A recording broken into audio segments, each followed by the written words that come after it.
রথযাত্রার দিন সকাল সকাল প্রভু জগন্নাথ, বলরাম ও সুভদ্রা রথে চড়ে যান মাসির বাড়ি। কিন্তু জগন্নাথের মাসি আসলে কে? জানলে অবাক হবেন। আসলে জগন্নাথ দেবের কোনো মাসিই নেই। তাহলে সবাই কি ভুল বলে? একদম নয়। আসলে আমরা ভুল বুঝি বিষয়টা। চলুন আপনাদের শুরু থেকেই গল্পটা বলি, কারণ পুরোটা না বললে বিষয়টা স্পষ্ট হবে না আপনাদের কাছে। তবে তার আগে অবশ্যই সাবস্ক্রাইব করে দেবেন আমাদের চ্যানেলটি। আষাঢ় মাসের শুক্লা দ্বিতীয়া তিথিতে অনুষ্ঠিত হয় রথযাত্রা। স্কন্দপুরাণ থেকে শুরু করে আরও অনেক পুরাণে রথযাত্রার বর্ণনা রয়েছে। জ্যৈষ্ঠের স্নানযাত্রায় স্নান করতে করতে জ্বর আসে প্রভু জগন্নাথের। 15 দিন জ্বরে ভুগে অবশেষে সুস্থ হয়ে ওঠেন তিনি। এই সময় তাকে একান্তে বিশেষ পরিচর্যা করে সেবায়িতরা। এই সময়কে বলা হয় প্রভুর অনবসর। 15 দিন পরে প্রতিপদের দিন প্রভু সুস্থ হয়ে ওঠেন। তখন তিনি দর্শন দেন ভক্তদের। সেই সময় তাকে দেখতে পাওয়া যায় হাত পা যুক্ত পূর্ণাঙ্গ অবস্থায়। এই দর্শন যে অত্যন্ত দুর্লভ সেটা তো বুঝতেই পারছেন। তারপর আসে দ্বিতীয়া তিথি, প্রভুর রথযাত্রা। কলিযুগের পরমেশ্বর প্রভু জগন্নাথ তার দাদা ও বোনকে নিয়ে শ্রীমন্দির থেকে রথে চেপে পাড়ি দেন গুন্ডিচা দেবীর মন্দিরের উদ্দেশ্যে।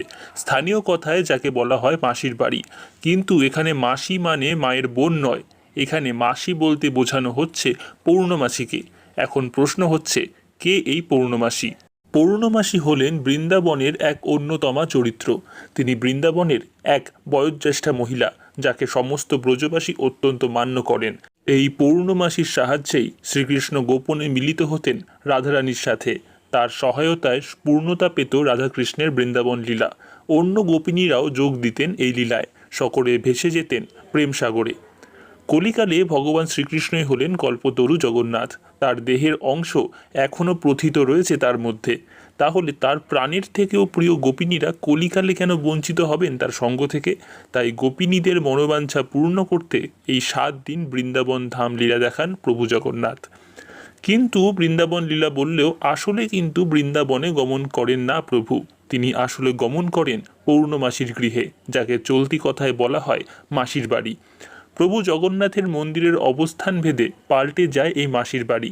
পুরীর প্রভু জগন্নাথ এই 7 দিন অবস্থান করেন গুন্ডিচা দেবীর মন্দিরে। মায়াপুর ইস্কনের প্রভু জগন্নাথ অবস্থান করেন চন্দ্রোদয় মন্দিরে। চৈতন্যভূমি নবদ্বীপ শহরেও অসংখ্য ঠাকুরবাড়ি থেকে জগন্নাথ দেবের রথ বের হয়।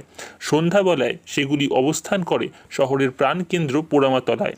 পশ্চিমবঙ্গের মাহেশ বা গুপ্তিপাড়ায় তৈরি হয় অস্থায়ী মাসির বাড়ি। এই 7 দিন সেখানে পূজা অর্চনা চলে তাদের। তবে সব থেকে আড়ম্বর দেখা যায় পুরীধামের গুন্ডিচা দেবীর মন্দিরে। রথযাত্রার 7 দিন পুরীধামের গুন্ডিচা মন্দিরও হয়ে ওঠে দাপরের পৌর্ণমাসীর কুঠির। ভগবান জগন্নাথ দেব সেখানে 7 দিন অবস্থান করেন। সেখানে গোপিনীরা সেবা করেন তাদের প্রাণের থেকেও প্রিয় ভগবানকে। ভগবান জগন্নাথ কৃষ্ণরূপে লীলা করেন তার সাথে। পালিত হয় নানা উপাচার। রথের শেষ 3 দিন প্রভু জগন্নাথ অবস্থান করেন রাসমঞ্চে। সেই কয়দিন যেন মর্তে নেমে আসে বৃন্দাবন ধাম। প্রভু জগন্নাথকে ঘিরে গোপিনীরা শোনান তার প্রিয় গীত গোবিন্দম। তারপর আবার প্রত্যাবর্তন। প্রভু পুনরায় ফিরে আসেন তার শ্রীমন্দিরে, স্থানীয় কথায় যাকে বলা হয় উল্টো রথ। চলুন এই প্রসঙ্গে পুরীধামের রথযাত্রার কয়েকটি তথ্য দিয়ে দিই আপনাদের। সনাতনী হিন্দু হিসেবে এই তথ্য আপনার অবশ্যই জানা প্রয়োজন। উড়িষ্যার প্রাচীন পুঁথি ব্রহ্মাণ্ড পুরাণে জগন্নাথ দেবের রথযাত্রার ইতিহাস প্রসঙ্গে বলা হয়েছে যে এই রথযাত্রার প্রচলন হয়েছিল প্রায় সত্যযুগে। সে সময় উড়িষ্যা মালব দেশ নামে পরিচিত ছিল। সেই মালব দেশের সূর্যবংশীয় পরম বিষ্ণুভক্ত রাজা ইন্দ্রদ্যুম্ন স্বপ্নাদিষ্ট হয়ে ভগবান শ্রীবিষ্ণুর জগন্নাথরূপী মূর্তি নির্মাণ করেন এবং রথযাত্রার স্বপ্নাদেশ পান।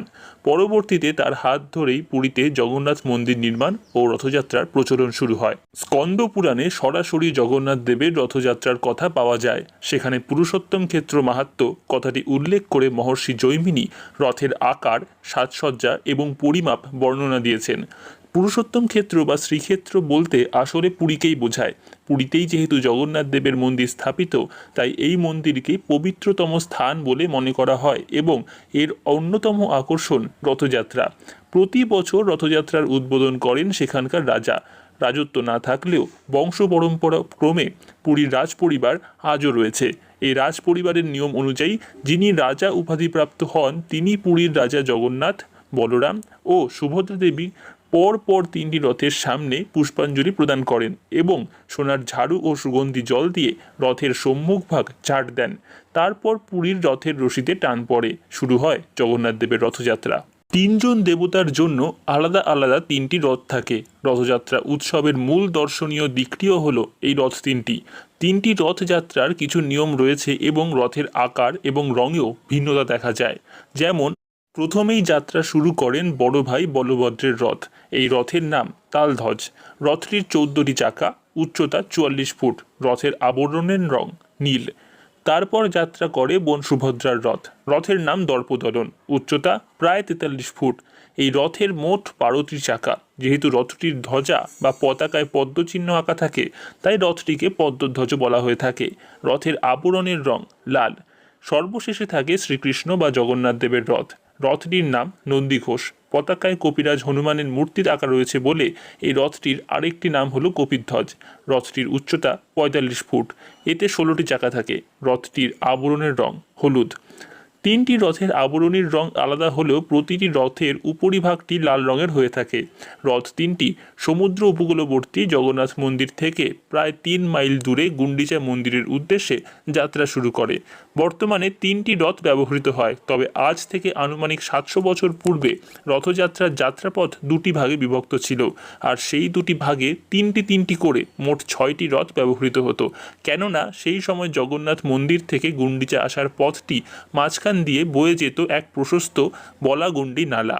তাই জগন্নাথ মন্দির থেকে 3টি রথ বলাগুন্ডি নালা পার পর্যন্ত এলে পরে জগন্নাথ, বলভদ্র ও সুভদ্রা দেবীর মূর্তি রথ থেকে নামিয়ে নালা পার করে অপর পারে অপেক্ষমান অন্য 3টি রথে বসিয়ে ফের যাত্রা শুরু হতো।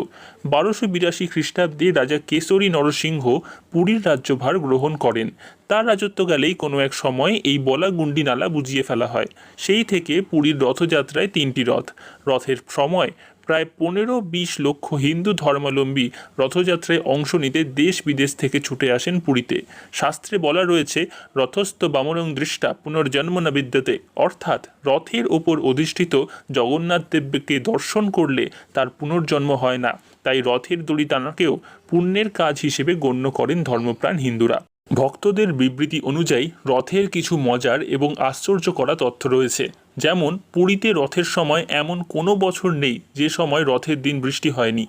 কোনো রকম আধুনিক সাজ সরঞ্জাম ছাড়াই রথ নির্মাণ করা হয়। বর্তমান সময়ের এত উন্নত প্রযুক্তির বিন্দুমাত্র সহায়তা নেওয়া হয় না রথ নির্মাণে। রথ তৈরির সময় নির্দিষ্ট মাপগুলো হাতে নেওয়া হয়। কোনো গজ ফিতের সাহায্য নেওয়া হয় না। কোনো প্রকার পেরেক, নাট বল্টু বা ধাতু কিছুর ব্যবহার করা হয় না এখানে। প্রায় 1400 কর্মী রথ নির্মাণ করেন। এখানে কাউকে আলাদা করে নিয়োগ করতে হয় না, কেননা সেই আদিকাল থেকে বংশ পরম্পরায় যারা রথ তৈরি করে আসছিল তারা আজও রথ তৈরি করে যাচ্ছে। রথ 3টিতে বলরাম, সুভদ্রা এবং জগন্নাথের মূর্তি থাকে ভেতরে, যা নিমকাঠ দিয়ে তৈরি এবং প্রায় 208 কেজি সোনা দিয়ে সজ্জিত। রথ নির্মাণে যে সমস্ত কাঠ ব্যবহার করা হয় তার উৎস হলো পুরীর কাছেই দাসপাল্লা ও রানাপুর নামে 2টি জঙ্গল। যে পরিমাণ গাছ কাটা হয় তার দ্বিগুণ পরিমাণ গাছ প্রতি বছর রোপণ করা হয় জঙ্গলে। আমাদের ধর্মের সাথে পরিবেশ রক্ষার যে অপূর্ব বার্তা তা আধুনিক বিজ্ঞানকেও হার মানায়। আমাদের আজকের ভিডিওটি আপনাদের কেমন লাগলো তা নিচের কমেন্টে জানাতে পারেন, এবং ভিডিওটি ভালো লাগলে অবশ্যই আপনার প্রিয় বন্ধুদের ভিডিওটি পাঠিয়ে দিন। এবং আমাদের ভিডিও সরাসরি হোয়াটসঅ্যাপে পেতে চাইলে ডেসক্রিপশানে দেওয়া প্রথম লিঙ্কে ক্লিক করে যুক্ত হয়ে যান আমাদের সাথে হোয়াটসঅ্যাপে। সবাইকে শুভ রথযাত্রা। জয় জগন্নাথ।